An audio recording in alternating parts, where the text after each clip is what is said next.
Hi, and welcome to the show. Subscribe at kevinmd.com/podcast and get CME for this episode by clicking on the CME link in the show notes. Today, we welcome Resa Lewis and Adaira Landry. They're both emergency physicians, and they're going to talk about the KevinMD article.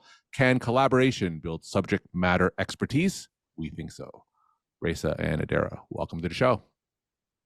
Thanks so much, Kevin. And for audience members that are wondering, it's Resa, like Reese's Peanut Butter Cups, but there's no double E in the spelling. So the origin story, I would say, of this article goes to the origin story of a book that Adair and I are so proud to have published in April of this year. HarperCollins is publishing Microskills, Small Actions, Big Impact. And we specifically want to talk about the microskill of subject matter expertise. Mhm. And in our book, we talk about ways to be better at work. And there's certain skills that people think are innate or just born talent, or, you know, no one knows how to develop them. So in our book, we break down some of these skills. No matter your industry, no matter who you are, they're going to help you be better at work. So developing subject matter expertise is one that, how do you become a subject matter expert? Like, we can all identify people in our field that are that, but how do you do that? How do you become that? So this is exactly what we describe. And for the article, we talked about the one way to do it of many, which is collaboration. How did you get interested in this topic? You want to take it first, Adara?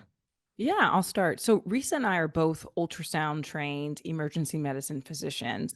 And within this area of expertise, it's a small community. We get to know each other across the country, across the world, actually. And so that was probably my first understanding of that within this niche, within this field, there are people who are truly key opinion leaders or thought leaders or subject matter experts who are always called upon. Yeah. And I observed it, but I never understood how that came to be until I started asking them, like, how are you always giving keynotes? Why is it that you're always consulting for these tech companies, right? Like, they were the go-to people, and some of them weren't much older than I was. Mhm. And, we started to learn about the idea of really putting yourself out there and networking and collaborating and taking a multimedia or multi-avenue approach. Like, it's not just publishing, it's speaking, it is being part of national committees, it's taking leadership roles, right? It's all of these things together really over time builds that expertise. And when you ask them these questions, Adaira, like what are some of the things that they would say? I think the most helpful thing that I got was to reach out to people outside of your immediate network. And so what happened was, with that information, I had my understanding of my skill set, which was that I was trained in ultrasound. I had a master's in education and technology and innovation through the graduate school here at Harvard. And I wasn't really using that master's to its fullest. And so I took that sort of nugget of information, which was like, reach out to people beyond you. And I got this random email from a tech company that was just asking me to try out their product, like as a customer. They wanted to sell me the product. And instead of scheduling time to demo, I said, actually, I would love to speak with you about becoming a consultant and working with you. And so putting myself first and my skill set first was a great experience, because I got a lot of on the job training about being Mhm. a consultant. I learned how to network with other people who are engineers, UX, UI, and designers, and Mhm. really share my expertise with them. So both of you wrote the KevinMD article. You're going to talk more about this. Can collaboration build subject matter expertise? Now, for those who didn't get a chance to read this article, Risa, tell us about it. Sure. So the article is a derivation of the book. And basically, in the article, I share a story. I had finished training and I had my first real job. When I say real, like full time, committed to more than 9 months in New York City. And everybody loves visiting New York City. Mhm. And it's almost like you go from sitting at the kids' table to being at the adult table. And I was like, wow, I can invite my friends to come speak. Now, these just weren't random people. These were people that I really respected their knowledge, their expertise. So they liked it because they got a trip to New York City. We had the social time together to hang out as friends. They would come to our ultrasound section meeting. And my section members would get the shared expertise, grow their network. My friend could add a line item to their resume, but so much more happened in those interactions. All of a sudden, there were extended collaborations for, I just invited them to speak. They started inviting me to speak. Or, the section was so fun and kind and just, eager to learn that all of a sudden we had writing projects that we were doing together. Or the person needed help with writing a national policy, or they were going to be running an ultrasound workshop in 6 months in another part of the country, and we all would get invited to go be part of that education conference. So all these opportunities came up, just by that collaboration of inviting a friend to come speak with our group. Resa, it sounds like collaboration, like that story that you just told. It also brings those physicians outside of their comfort zones, because sometimes we feel like we're a little bit siloed and all we know is what we do in the emergency department or what I do in primary care. And sometimes these collaborations sounds like they can spark things outside their comfort zone or things that they ordinarily wouldn't do.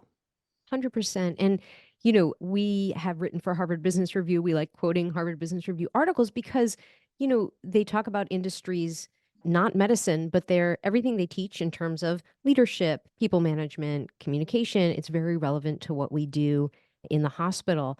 And so some of my best collaborations have been with people that are not physicians, are not ultrasound. So, for example, architects or graphic designers, or diverse teams are productive teams with higher returns on investment, better morale, et cetera, et cetera. So I am full on board with that concept. So I love having people outside of my area join my team for the mutual learning.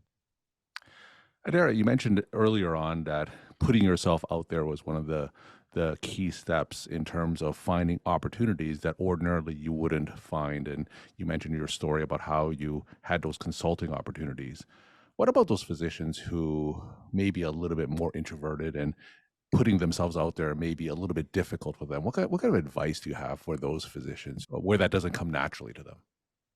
You can start small. You can start really small, and you can start with people you trust, people who you feel safe around, and ask them, "How did you get X?" And start to learn that, hey, this is not as bad. And yes, maybe there are going to be a lot of no's or no answers. There's a common phrase that the worst that can happen is they say no. I actually think there's something worse, which is that you never asked at all and they would have said yes. And so I think putting yourself out there, it can be a simple email saying, "Hey, I'm just interested in a 15-minute chat to discuss how I might be able to add to this project." I think identifying collaborators, people you could work together with, and perhaps that person takes the lead and you're in a second position, so you're just learning how this is occurring, and sort of desensitizing yourself from whatever fear or anxiety or discomfort you may have with reaching out is a good first step as well.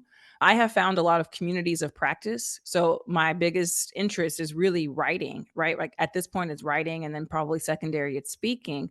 But I'm in a lot of communities of practice for writing. And I hear from other people very often how they pitch articles or books. And so you learn from them. Oh, all they did was just send this email. I ask for templates. What was the template you used? Do you mind sharing? And so, if you're in a really safe space, asking these questions will feel welcomed. One of the themes that I have on KevinMD that you probably notice is that I believe that physicians, we're certainly more than our degrees, and both of you obviously you wrote the book, you write, speak. So Adaira, specifically with your writing and speaking, tell us how that moved the needle for you professionally. Oh my gosh. I think Risa will attest to this. When it comes to subject matter expertise, showcasing your skill set via writing and speaking, it scales tremendously as opposed to just showcasing it one on one within your own department. So, it adds line items to your CV. That's the most objective, measurable outcome that I think academia or your workplace perhaps cares about. But I think beyond that, it's a source of income. That's for sure. For writing the book, for some speaking events, there's an honorarium that can be attached to it. So I think it's a revenue stream for your audience. I believe, there might be some element of burnout. I've read a lot of your articles actually. And so I think I can resonate with a lot of people who are looking for additional sources of income just to sort of offload some of the clinical load. So speaking and writing is one of those opportunities. And I think the networking part, the branding part, like you're known for this, can be more visible when you write about that topic and when you speak about that topic versus if you were to just do local work, small programs at your institution that, again, don't get picked up and no one knows about it because you're just doing the programmatic work, but it's not being published or amplified beyond that. Resa, in the article, there's mention about microskills and how they may contribute to building subject matter expertise. So talk more about that. What are microskills? Thanks for that question, Kevin. So it's the basis of how we built the book. And we believe that large goals, large projects, large tasks, even character traits or habits that some people just think are innate, somehow you have it or you don't, we sort of debunk that. And we really think that all these big things that seem overwhelming can be broken down into small, digestible steps, tasks, skills. And so the way we illustrate this is, we start with a story and then we explain to the reader why we think the skill is important. And then we are human. We are by no means perfect and we don't take a holier than thou, we got this. We basically say, listen, we acknowledge why this is hard, or maybe you haven't incorporated or you have felt that you can't do this. But here are some critical actions. And so we actually illustrate how someone can learn this micro skill with critical actions. And the beauty is the way the book is, you don't have to read it cover to cover. You can actually go into a specific skill or specific challenge you're having or something you want to read up on, whether it's communication, a difficult relationship, navigating for your next job. And those skills build upon each other. They're additive and we think it's something that works. And just, we all feel overwhelmed at some point by something. And it's a way of approaching that we think is translatable for many, many instances. So, Resa, tell us a story. Give us a scenario or example where a physician may have learned these micro skills and really built themselves up into a subject matter expertise that perhaps was new to them. Sure. So I found myself, completing emergency medicine residency, completing ultrasound fellowship. And one of the reasons why I wrote this book is we felt like there's a playbook of how to do things, how to navigate work that we weren't given for different reasons and for some very overlapping reasons. So I found myself as an instructor slash assistant professor, early career physician, not knowing how to get opportunities, not knowing how to gain expertise. I wasn't getting invited to speak.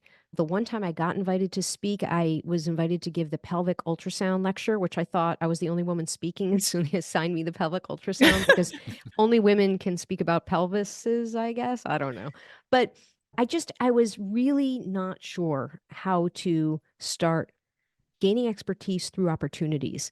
And so I called one of my friends who is a chair of emergency medicine.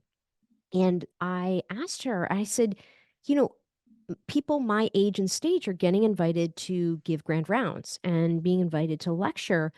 What should I be doing? What should I do? And she said, oh, do you want to come be grand rounds at our institution? Yeah, I'll have my admin reach out to you. And just like that, I'm a big book person. And so I had around that time read a book called Women Don't Ask: Negotiation and the Gender Divide. And this does not speak to everybody, but this book spoke to me because I had not learned to ask. Mm-hmm. And what I started practicing and doing was asking and always ready for a no or maybe even a ghost. But I wouldn't have the regret, as Adaira just shared, of not asking and I would have gotten the yes. So in that reach out to my friend for coaching, input, advice, next thing I knew, I had a grand rounds opportunity. And so that concept of building expertise through asking, letting people know you're interested, cannot be undervalued. Adaira, how can one look for opportunities to collaborate? How can they spot opportunities where collaboration would really bring out some of the positive scenarios that you guys talked about here in this episode?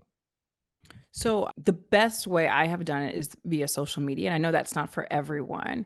I am on social media not for the purpose of sharing pictures of avocado Mhm. toast or my kids. I am on it because it is the best and easiest way where I can meet people across the country, across the globe, without having to schedule a meeting, without having to get on a plane and wait for the annual conference. And so for me, it's been the lowest barrier, the lowest point of entry to finding people who are like-minded. And so I'm on all sorts of, platforms, and Mhm. I might not post often, but I'm like all in the DMs. And I know being in the DMs feels like a stigmatized, taboo language, but like that is where the connections really occur. And so I commonly will reach out to people and message them saying, "Hey, I read your post or I read your article or I saw that you got this leadership opportunity or you're part of this developmental leadership development course." And then I'll ask them a question. I'm curious, did you like it? How did you get it? Is this an annual thing? Do you recommend it? But that's one way is by observing others. Who around you is doing the work you are interested in, finding the courage, the time, the energy to go up to them and ask them a targeted question. So not just like, how was it? But like, do you recommend it? What did you gain from it? How did you get it? Who nominated you? Did you write your own nomination packet? All of those very specific questions that might feel invasive, but they're going to give you the information to, assist you. But I think observation is key. The second thing, and this is sort of related to building subject matter expertise, is that I wanted to learn from other people and have more mentorship. And so, in particular, I wanted to learn from senior Black women because there weren't any in my department. I was the most senior person, despite being very junior myself. And so I went to my chair and I said, "Do you have anyone who you think would be great for me?" And he connected me with someone else. And though we don't necessarily collaborate on projects together, she is demonstrating to me all sorts of leadership skills through our conversations. So by talking to people and having conversations, they can spot out like your own gaps and say, "You know what you'd be good at? You'd be good at this." So actually, when I had my last meeting with her, she said, "The one thing you're not on that you should be doing is being on nonprofit boards." I had never considered being a board member for nonprofits locally, but it was because she identified an opportunity in me that it became something on my own radar. We're talking to Resa Lewis and Adaira Landry. They're both emergency physicians. The KevinMD article they wrote was Can Collaboration Build Subject Matter Expertise? We think so. There are also the co authors of the upcoming book, Microskills Small Actions, Big Impact. Now I'm going to ask both of you just your take home messages to the KevinMD audience. Resa, why don't you go first? I'm going to share two things that may seem like non sequiturs, but they're two things in which I deeply believe. Number one, trust your gut. Always trust your gut. Whether you're working clinically, whether you want to write an article, whether you want to collaborate, whether you want to outreach, whether you feel like there was a challenge in that interaction and you're being gaslit. So, positive, negative, and neutral, always trust your gut. The second, this is a question of, what had I wish I'd been told early in my career that I didn't know, and that is start contributing to a retirement account. That's very true. Adaira. Don't forget self-care, self-compassion. I think, yes, what we're talking about today might sound intense, time intensive and stressful. And if you're having that reaction, this might not be the best next step for you. And valuing your own mental health, physical health, social health is so important. And only when those are intact, I would start adding on other things to your plate, like building up subject matter expertise and networking and all those things. So don't forget to take care of yourself. Well, thank you both for sharing your perspective and insight. And thanks again for coming on the show.